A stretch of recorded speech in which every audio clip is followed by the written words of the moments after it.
Guys, welcome back to my channel. तो कैसे हो आप सब बड़े होंगे। मैं भी बिल्कुल एकदम बढ़िया। तो दोस्तों आज ब्लॉग की शुरुआत हो रही है हमारे खेतों से। तो मैं और माँ जी आज फिर आ गए हैं घास काटने के लिए। वैसे तो हम घास रोज़ ही आते हैं काटने के लिए, लेकिन रोज़ रोज़ ब्लॉग नहीं बन पाता है। और आज हम फिर से घास काटने के लिए आ रखे हैं। मौसम देखो क्या मस्त हो रखा है, बारिश वाला। लेकिन बारिश अभी होगी नहीं, कल हुई थी बारिश। और अभी मैंने थोड़ा सा घास काटा और बाकी यहाँ मम्मी काट रही है। तो काफ़ी बढ़िया मौसम हो रखा है।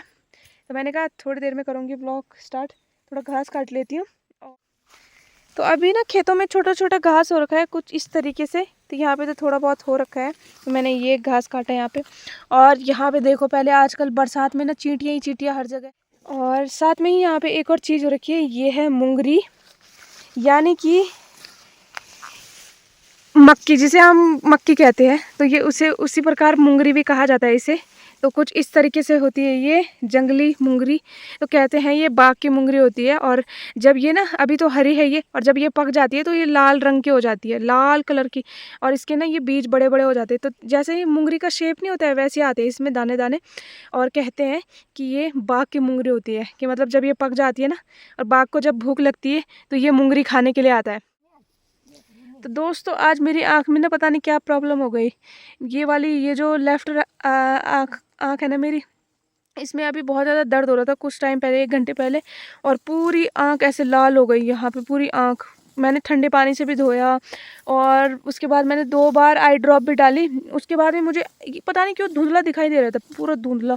काफ़ी देर तक सही नहीं हुआ। तो फिर मैं तब अब जाके ना थोड़ा सही लग रही है, अब जाके थोड़ा ठीक भी हो गया, आँख का रंग मतलब सामान्य हो गया। तो उससे पहले ना मेरी आँख लाल हो गई थी, बहुत ज़्यादा दर्द हो रहा था। मैंने कहा ये आँख को अचानक क्या हो गया भाई। तो दोस्तों आ गए हम घास काट के। तो एक फंची घास लाए, छोटा छोटा हो रखा था। और तब हम थोड़ा मतलब क्या हुआ, मौसम भी ख़राब हो रहा है तो हमने जल्दी जल्दी काटा। और रोज़ ही लाते हैं तो गाय के लिए हो ही जाता है 1-2 दिन के लिए वो भी। और अब आ गए हम। तो गाँव के बीच में है खेत, थोड़ा सा ही जाना था दूर। नागरजा मंदिर है उससे थोड़ा आगे है। और बाकी मैं आपको यहाँ पे एक चीज़ दिखाती हूँ, ये देखो ये। तो ये गांव की इंस्टेंट मेहंदी है, जिसे आप उसी टाइम लगा सकते हो। तो मैं लगा के दिखाती हूँ, और बचपन में तो हम बहुत लगाते। तो दोस्तों कुछ इस तरीके से हो रखी है आजकल बरसात में ये छोटी छोटी पत्तियाँ, झाड़ी जो भी बोले इसे। लेकिन ये है जो मैं बोल रही थी ना, मेहंदी लगती है। तो कई लोगों ने देखी होगी जो गाँव में रहते होंगे। ये है नेचुरल इंस्टेंट मेहंदी गांव की। तो ये ऐसे पत्ती का छाप होता है, अभी दिखा के लगाऊंगी मैं कैसे लगती है। और इसका ना जैसे कान छेदते हैं और उसमें ये डालते हैं, ये इसकी जो डंडी होती है ना, इसको पत्ते हटा के और इसको डाल के रखते हैं जब पहले पहले कान छेदते हैं। तो मैंने भी पहले कान छेदते थे ना, तो ये डालते पहले पहले, तो इससे कान सही रहते हैं। अब जैसे मैंने ये तोड़ लिया ना, तो इसमें ना सफ़ेद सफ़ेद पाउडर जैसा होता है कुछ, ये जैसे दिख रहा है ना पत्ती के पीछे। आगे से तो पत्ती हरी है लेकिन पीछे से सफ़ेद ये। और ये रख लिया हाथ में ये। अरे इस पे तो आजकल ना, पर आजकल क्या हो रखे हैं, शायद कुछ आजकल नहीं होती होंगी, इस पे सही से कलर नहीं आ रहा। लेकिन दूसरे को लगाते हैं ये। ये देख लो, ये पूरा परफेक्ट लगा है, छाप नहीं दिख रहा है पूरा यहाँ पे ये इस। तो यहाँ पे मेरी मेहंदी लग के हो गई है तैयार। तो कुछ इस तरीके से लगती है। तो जो ये पूरे पत्ती का छाप आ गया मेरे हाथ में। तो बचपन में हम ऐसे लगाते थे और बोलते थे कि मेहंदी लग गई मेरे हाथों में। देख लो ना पूरा ऐसे शेप बन रखा है। तो फिर मैंने पत्ती से ये निशान बनाए हैं, पत्ती से छाप के। तो ये भी कुछ अच्छे दिखाई दे रहे। तो कुछ इस तरीके से लगती है पहाड़ी मेहंदी। तो किस किस ने बचपन में ऐसे लगाए हैं कमेंट ज़रूर करना। तो आज पानी आ रखा था गाँव में, तो पानी भरती हूँ गाय के लिए। और यहाँ पे माँ जी गाय का दूध निकाल रही है।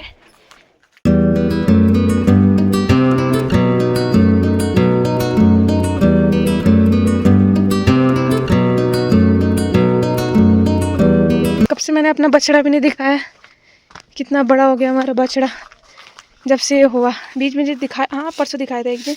ये देख लो हमारा बछड़ा कितना बड़ा हो गया ना, 3-4 महीने का हो गया है। और दिखने में तो बिल्कुल कितना शांत होगा, बहुत ही शांत। पर इसको ना कोई बांध नहीं सकता है, अगर कोई आ गया ना बांधने के लिए अलग से हमारे अलावा। मैं ही खुद नहीं बांध सकती, मम्मी के अलावा इससे कोई नहीं बांध सकता। इतना तेज़ है ना, इंसान कोई खींच के ले जाएगा वहाँ। तो इससे मैं बोलती हूँ मम्मी को कि खुद ही बांधो भाई इसे, इसको ये तो तबाही मचा देगा। खोलूँगी ना यहाँ से वहाँ पहुँच जाएगा सीधा खेत में। हेलो दोस्तों, तो मैं मिल रही हूँ आपको दूसरे दिन। अभी तक का व्लॉग देखा है आपने, ये कल का व्लॉग है।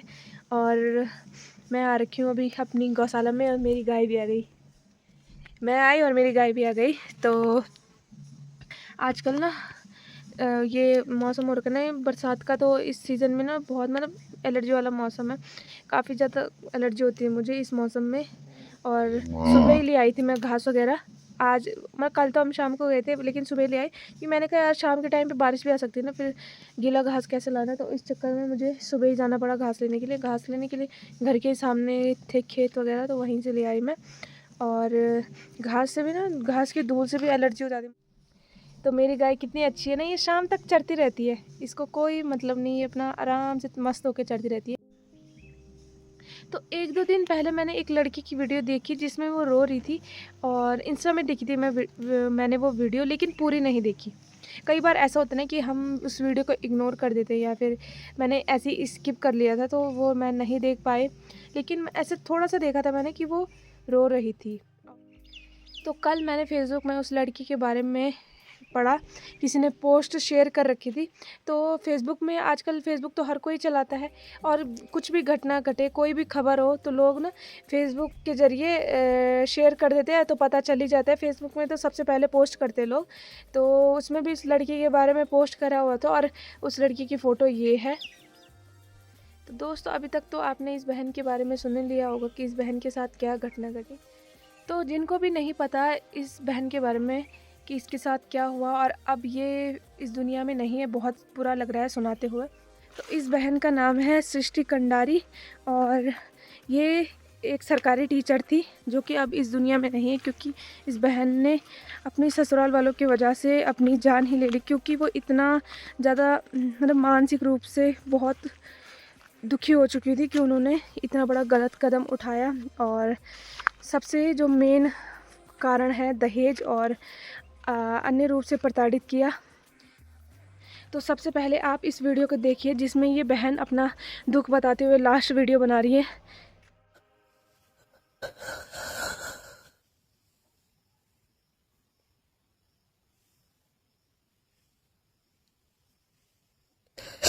Sorry mummy, sorry Guddan, sorry Ruchi. मैं ऐसे जा रही हूँ।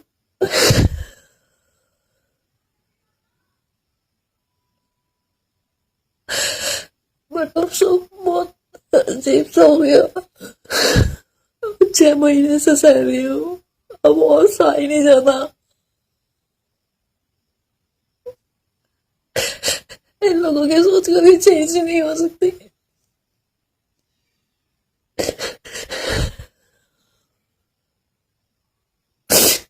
सब सुनाते रहते हैं शादी के बाद हुआ, शादी के बाद हुआ, मनोज मनोज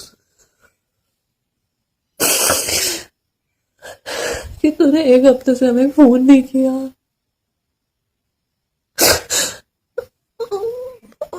उन्होंने मेरी हालत नहीं देखी, मैं कैसे हो गई हूँ 1 हफ्ते।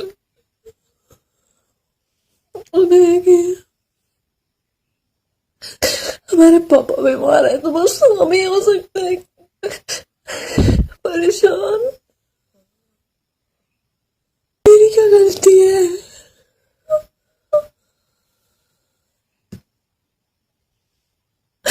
लोग शादी क्यों करना जब इतना रहता है कि हमें बस पेरेंट्स ही पेरेंट्स चाहिए, लड़की की जिंदगी खराब कर देते हैं। मैंने तो कभी कुछ नहीं कहा कि तुम ऐसा क्यों कर रहे हो, ये क्यों कर रहे हो। फिर भी मेरे पापा को भी, मेरे फैमिली, मेरी मम्मी भाई बहन सबको सुनाते रहते हैं। उनकी क्या गलती है? मैंने कभी देखा ही नहीं क्यों। पति क्या होता है, वो स्टैंड लेता है या नहीं लेता है, उसकी बहन कुछ भी सुनाती जाती है, वो चुप रहता है। फरीदाबाद की बीच सड़क में दोनों ने मेरी बेइज्जती की, फिर भी मैंने कुछ नहीं किया, चुपचाप रोई बाथरूम में जाके। फिर भी उन्हें कोई रिग्रेट नहीं है इस बात का कि उन्होंने मेरे साथ कैसा बिहेव किया। मैंने बस यही तो बोला था ना कि शाम को मैं अपनी बहन के यहाँ रुक जाऊं, उसने भी इतना ड्रामा क्रिएट किया। अब नहीं हो रहा होता, हमें सहन ही नहीं होता, बिल्कुल नहीं होता। सब सोचेंगे लड़की कितनी डरपोक थी, इसने सुधर गया, बट मैं ऐसे नहीं थी, मैं बहुत स्ट्रांग थी, इंडिपेंडेंट हूँ, बट नहीं, ये मेंटल प्रेशर टॉर्चर कुछ भी को नहीं होता सर।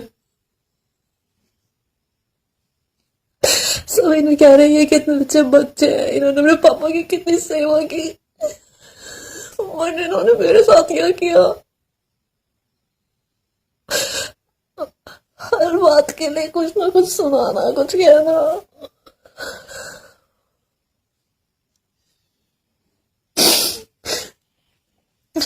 कुछ भी करो उसका नेगेटिव बताओ। बट सॉरी मम्मी, मैं जा रही हूँ।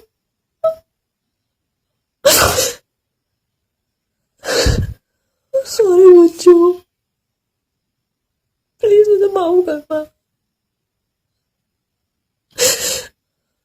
मुझे याद नहीं आना चाहिए था, मुझे लग गया था मैं इस बार यहाँ आऊंगी, सुबह जिंदा नहीं जा पाऊंगी।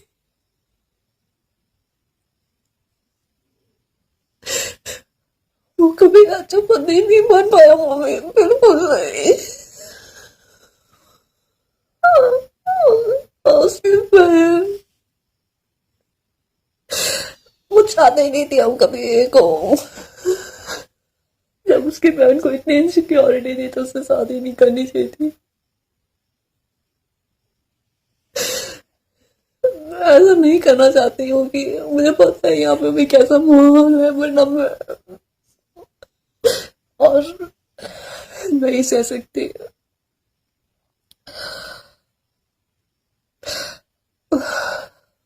मैं किसी को ब्लेम नहीं दे रही हूँ, वीक मैं ही थी, पता, चीजें टॉलरेट नहीं कर पाई, सह नहीं पाई, उसके जिम्मेदार मैं ही हूँ फिर,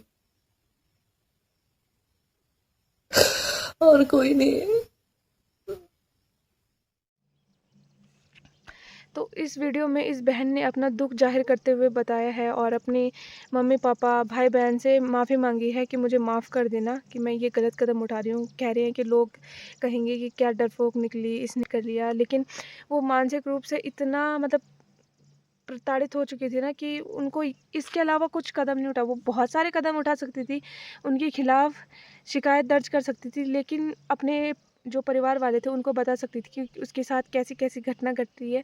लेकिन उसके पति ने, उसकी सास और उसकी ननद ने उसे मानसिक रूप से इतना मतलब प्रताड़ित कर दिया, इतना मजबूर कर दिया कि उसने ये गलत कदम उठा दिया। इसका जो पति है उसका नाम है सौरभ खत्री, जो कि देहरादून सचिवालय में निजी सचिव के रूप में कार्यरत है। और ये जो दीदी थी ये सरकारी टीचर थी। तो इससे बड़ा क्या है भाई तुम्हारे लिए दहेज? एक एक परिवार अपनी बेटी को देता है दान किसी दूसरे परिवार में, तो इससे बड़ा दहेज क्या ही हो सकता है? अगर चलो इसे दहेज ना भी माने, पर पूरी जो संपत्ति समझ लो, पूरी संपत्ति, क्योंकि अपनी जो बेटी होती है उसके शादी में कितना तो खर्चा करना पड़ता है परिवार वालों को, उसके परिवार वालों को, और बाकी इतनी बड़ी संपत्ति अपनी बेटी को वो दूसरे परिवार के हवाले करते हैं। तो इससे बड़ा दहेज क्या हो सकता है? फिर भी लोगों के दिमाग में एक मतलब अभी तक ये चीज़ भरी हुई है कि लड़की वालों को दहेज देना ज़रूरी है। कोई परिवार इतने साल तक अपनी बेटी को बड़ा करके तुमको दे रहा है, तो इससे बड़ी चीज़ क्या ही हो सकती है ना। लेकिन लोग ये बिल्कुल भी नहीं समझते हैं कि तब जाके ऐसे ऐसे मामले घट रहे हैं, ऐसे ऐसी घटना सुनने को मिल रही है सच में। तो अभी इस दीदी की शादी को करीबन 8 महीने हुए थे, पूरा 1 साल भी नहीं हुआ था।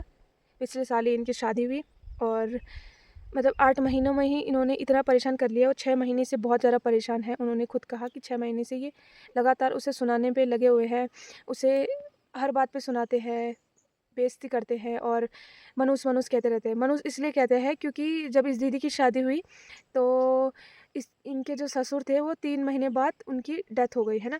तो उसके बाद परिवार वालों ने इसे मनोज कहना शुरू कर दिया इस दीदी को कि ये मनोज थी, तो इस वजह से उनके जो ससुर थे उनकी मौत हो गई।